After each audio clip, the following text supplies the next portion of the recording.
Hi guys, welcome back to my channel. I hope you're all doing really well. So I know I didn't release an episode last week, and for that I am sorry. No, I didn't just forget, my brain isn't that bad. I was busy melting into a puddle in the unbearable but very brief British heatwave that we had here, and also just busy. July is kind of a mad month for me, but we're here, we're back, brand new episode, and I'm so excited to be back. I missed you guys. So today we are taking a look at two movies that, despite them being out for 3 to 4 years, I have only just recently watched, and that is Ari Aster's Hereditary and Midsommar. I watched them both in the last few months apart, but within the last few months, and I was just blown away by them. I personally tend to watch a large number of movies each month, and because of that I think I have become slightly complacent with them, and it's got to the point where it takes a lot to scare me or surprise me. So when that does actually happen, when a movie can scare me or get under my skin, I enjoy it and I appreciate it. Hereditary and Midsommar are certainly movies that did that. Okay, so they didn't scare me exactly, but they certainly unsettled me and they certainly pulled the rug from under me. It actually took me a few hours to decompress after watching Midsommar. That movie left me feeling all kinds of odd. In an interview, Ari Aster himself said that there is a complacency that comes with watching horror films, that people know the formulas and they know the tropes. And while it's satisfying to see a film do exactly what you're expecting, it creates a passive viewing. The idea of a film making you an active or even complicit viewer has been done before in movies. The Japanese Ringu is a perfect example of this, and I have in fact already done an episode on Ringu and the Ring and their relationship with their audience, so I'll leave a link here if you want to go and check that out. But I think he's right, especially in certain subgenres, there is a bit of copy, paste, repeat going on. And while that can have its benefits and can offer a certain level of comfort to us, the point with horror as a genre is that it has the freedom to explore and comment on things that other genre movies can't, and it can experiment and push boundaries that, again, other genre movies can't. So Ari Aster is an American film director, screenwriter and producer. He was born in New York, but his family moved to England for a few years during his childhood before they then finally relocated again to New Mexico when he was 10. Aster has said in interviews that this final relocation upended a lot of his stability for a while, and he turned to movies for comfort. Aster is a self-confessed lifelong fan of cinema, genre movies and horror in particular. And when recalling having watched A Clockwork Orange and Blue Velvet by the time he was 11, he explained that despite the fact that he hated them both, he watched them again and again, trying to make sense of why they rattled him so much, and he found that he had developed a taste for mean-spirited storytelling. Honestly, reading this did not surprise me after having seen Hereditary and Midsommar. While they are beautiful, incredible movies, they are definitely mean-spirited. It's also interesting that they're both genre movies while also being horror movies. In some of the behind-the-scenes interviews for Midsommar, Aster explained that he's a fan of using genre as a tool to pass through more personal material. The psychological thriller aspect of Hereditary and the folk horror aspect of Midsommar are, just as Aster describes it, an excuse to exorcise the demons of the moment. Ari Aster is a very visual storyteller, and both Hereditary and Midsommar are meticulously crafted, from the dialogue spoken, the relationship with the camera, and the numerous clues and hidden details throughout. As Aster has a very distinct directing style and approach to his storytelling, I thought it would be interesting to have a more in-depth look at these two movies and see just how similar they are to each other. In an interview with Fandango, Aster said that while the two films are not directly connected, they do share a lot of DNA. So I'm just going to go through some of the things that I noticed that the movies have in common with each other. Like I mentioned before, Ari Aster enjoys using genres to tell a different, more personal story. Hereditary is, in Aster's words, a family drama first and foremost, and Midsommar is a relationship drama or breakup movie first and foremost. The horror element is only secondary. But while one is family-based and the other is relationship-based, Aster, in the behind-the-scenes interview for Midsommar, does describe Midsommar as a companion piece to Hereditary. He says that they are both about family and both about codependency, although Midsommar does go much deeper into that. Both Hereditary and Midsommar deal with grief. In Hereditary, it's the family's grief of first losing Annie's mother and then the grief at losing Charlie. And what I loved about this movie's portrayal of grief is the contrast and brutal honesty of it. We see Annie's lack of any real grief for the loss of her mother in the beginning of the movie. She even asks her husband, "Should I feel more sad?" But the difficult and toxic relationship she had with her mother prevents her from feeling that sadness and loss, while on the other end of that spectrum is the consuming and torturous grief she feels at the loss of Charlie. In Midsommar, the grief comes from Dani losing her parents and sister, and like Annie's grief, Dani's is all-consuming. Perhaps part of the reason for this is because of the very tragic and pretty violent nature behind both losses. Another interesting point about grief in both of the movies is that neither person or family have a healthy and supportive environment in which to process their grief. The Graham family's grief is clouded by their strained relationships with each other. Peter feels guilt at the death of Charlie, but is unable to speak to his mum about it as he doesn't trust her, quite rightly so, after the lighter fluid incident, and Annie both places blame on Peter and pushes her husband Steve away out of anger at their closer relationship.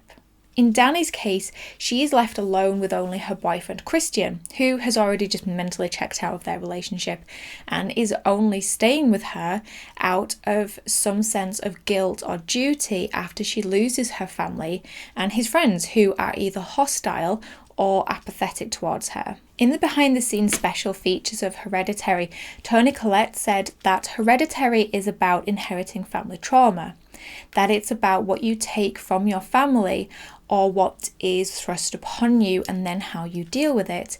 And I agree with this. Because of Ellen's deal with Payman, the events of the movie are now destined.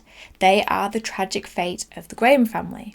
The trauma and loss that Annie experiences through her life, losing her dad, her brother, her mother, and then eventually her own child, is all inherited from her mother and her mother's actions. But I also think that this can be applied to Dani in Midsommar as well, if in a slightly different way.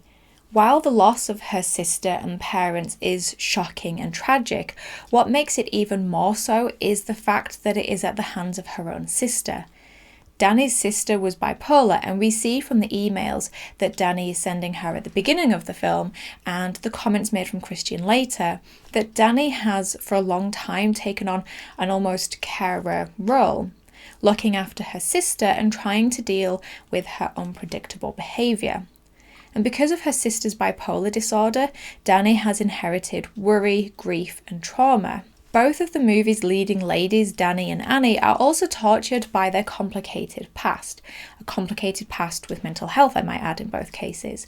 And we see in the movies that they then struggle with this past and with filling the roles of wife and mother or girlfriend. I should point out, though, that this is where there is a difference between the two films.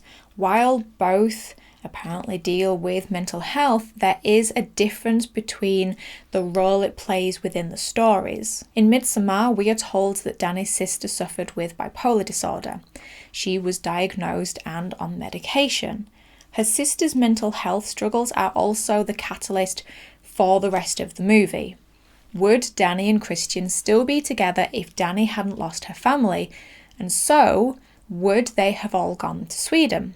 Perhaps only the men would have gone, and so would the events of the community have turned out any differently? In Hereditary, there are many mentions of characters having different mental health issues, from Annie's dad having psychotic depression, her mother having DID. I'm filming! You can't just come in here and make a load of noise, young man. Because...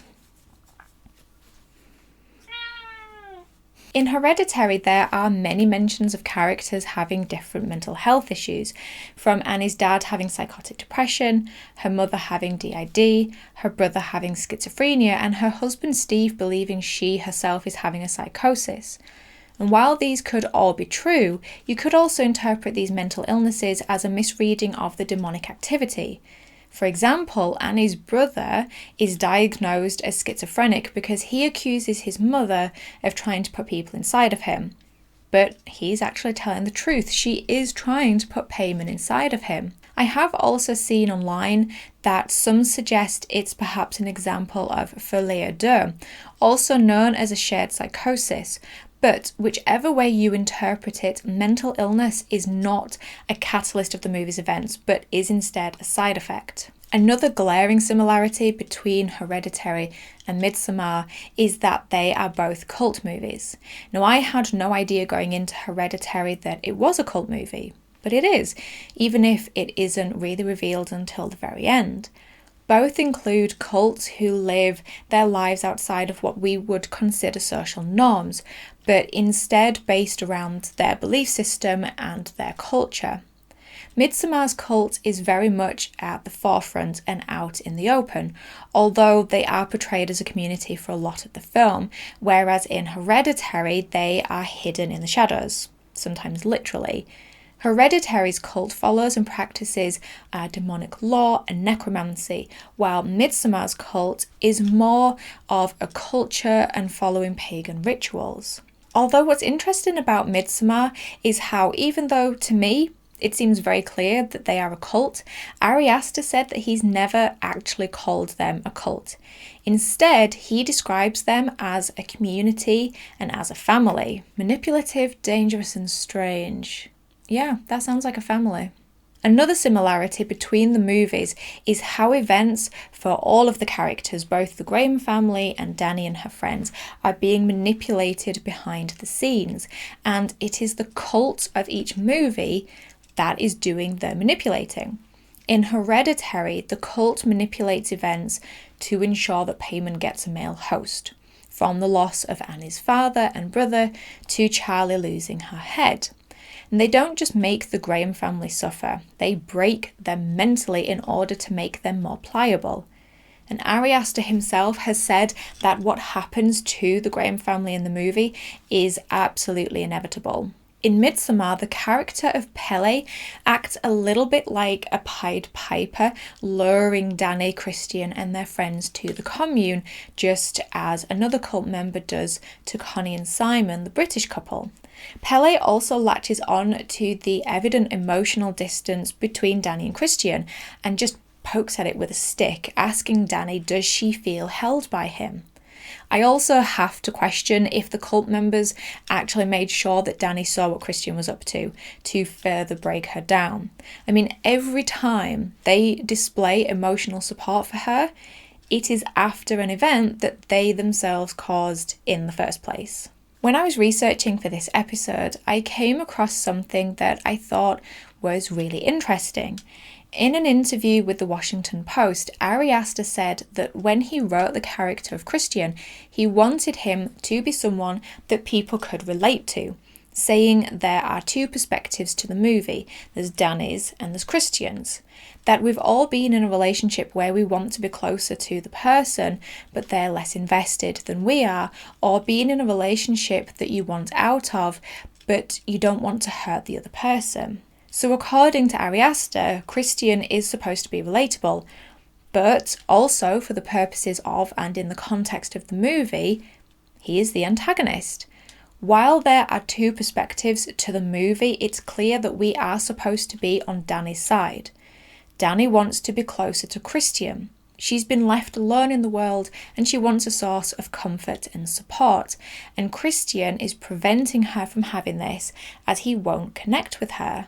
Aster saying this reminded me of something that was mentioned in the behind the scenes feature for Hereditary, where Aster said that for part of the movie, the audience is actually supposed to question whether or not Annie is actually the one responsible for what is happening. Annie, like Christian, is relatable. On the surface, she is someone trying to process trauma and grief, all while fulfilling her familial roles.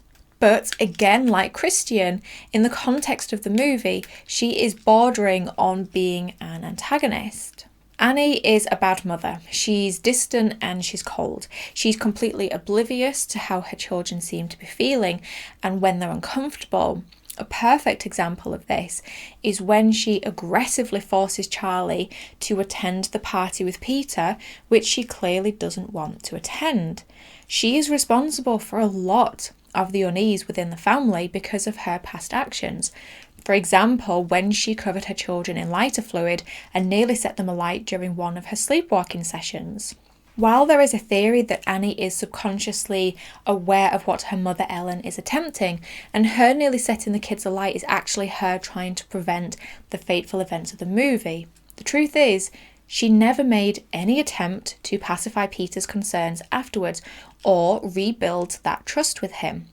And this fractured relationship she has with her children, in particular Peter, is eventually key to the success of the cult's plans for getting Payman a male host. However, there is also the point to be made that Annie and Christian are not in their situations by choice, and they aren't actively being antagonistic. In Hereditary, it is implied that Annie only had children for the purposes of the ritual and because of certain pressures put on her by her mother. And Christian only remains in the relationship with Danny because of his own inertia and because after Danny loses her family, he feels trapped. So both Annie and Christian find themselves in relationships because of the needs of others. Linking back to Aster's comments on passive viewing and the audience's relationship with the movies, there is another way that Hereditary and Midsommar differ. When Hereditary was released, I imagine no one watching it could have ever imagined where the film would end up going or half of the events that would unfold. As I said, even though I watched the movie for the first time 4 years after its release, I still didn't know that this was a cult movie. Everything from the expectations, the journey, and the ending of Hereditary, can't talk, are surprising and unpredictable. But with Midsommar, Ari Aster plays on any expectations you may have had after watching Hereditary. Aster has described Midsommar as a folk horror, and with that subgenre comes certain rules that you have to follow. He's said in multiple interviews that because it's a folk horror, the audience have certain expectations. They expect the tourists to arrive at the pagan community and inevitably be killed off. And while he was willing to give the audience what they wanted and have that inevitable destination, he said that he wanted the journey to that point to be different. So while people would be killed, they'd be killed off screen. And to him, the deaths are the least interesting aspect of the movie. In an interview with The Guardian, Aster said that I'm done with horror. Everything else that I've written is in a different genre. And yet, after a 3-year gap, we're awaiting the release of his next movie, Disappointment Boulevard, that's supposed to come out later this year. And while very little is known about the movie at this point, online it has been described as both a surrealist horror and a comedy horror. I guess we'll have to wait and see what it actually is, but one thing is for sure, I personally will be eagerly watching it. Ari Aster has become one of my favourite writers and directors. He pushes me out of my comfort zone, he challenges me and leaves me feeling a range of emotions after watching his movies, and honestly, I love him for that. I'd love to know what you guys think of Ari Aster and of his movies. Do you love them? Do you hate them? I imagine they're not for everybody. They're pretty dark, they're pretty intense, they're a lot. But either way, let me know down in the comments. I would love to have a conversation about them with you. Also, let me know what you thought about this episode. I have invested in a teleprompter. profesh. So let me know if you liked it. It's definitely going to give me the opportunity to give more of the heavier, more researchy based episodes, which are the ones that I personally love doing the most. So yep, look out for more of those coming out. But in the meantime, thank you as always for stopping by. I really do appreciate it. Take care of yourselves, and I will speak to you in the next episode. Bye guys.